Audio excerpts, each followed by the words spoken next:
A bad day in the workshop. Usually, most things go quite well in my workshop, but today was the exception to the rule, and nothing at all went well. Another comedy of errors. Normally, I would blame my medication, because at the moment I'm taking a drug called bicalutamide, which is a hormone therapy drug used as part of the treatment for my prostate cancer. But no, today was nothing to do with age or drugs. It was just to do with things not being right. Even this piece of silicone rubber tubing I temporarily fitted to stop the water tank leaking through the injector didn't want to come off. So what am I doing? I'm making an injector tank for my steam test plant.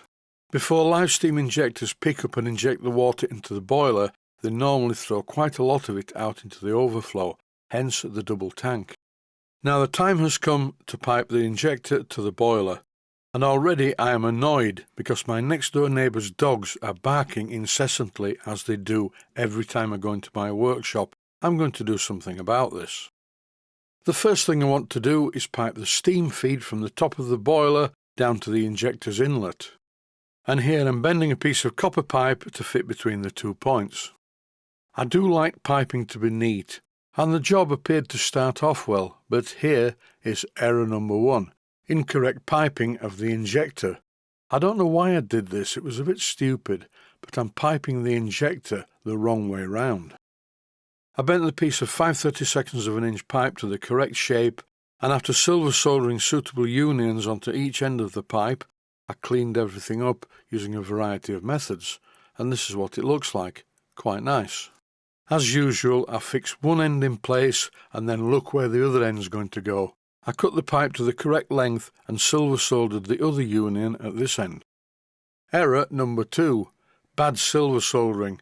I used too much heat, and the silver solder flux residue was so hard I had to remove it with a needle file. Eventually this end of the pipe also cleaned up very well using various methods, and I connected it in place. And as it turns out, it was the wrong place. You may want to look at this. It's very important to pipe live steam injectors the right way round, starting with steam in, then water in, followed by overflow, and finally water out to the boiler's check valve. This episode was really designed to test the injector. Error number 3, the piping looks very wrong. I carried on regardless. I rebent the inlet piping and made another piece of piping to go to the check valve, and neither of the pipes looked good. Then other things started to go wrong. I connected some silicone rubber tubing to the water gauge blowdown outlet, but I couldn't open the valve, it was stuck fast. I had to use a spanner. Eventually it freed off and I opened the valve to drain some water into a bucket on the floor. I filled up the injector water tank, and of course, as you can hear, the burner is lit, and I can move on to error number 4. Only one gas burner is working and the boiler is taking too long to raise steam. The pressure gauge sat at this low pressure for quite a long time, and live steam injectors do have a minimum pressure that they work at. This is below the minimum pressure, although I thought I would try it just in case, but no, all that happened was very little water dripped out of the tank, so that is a problem. The good news is I reduced the amount of water in the boiler and I do believe it's starting to boil.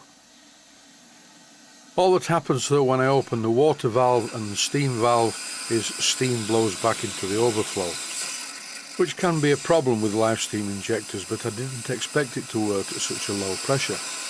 Time to stop messing about and just hoping that it works and fix the problem.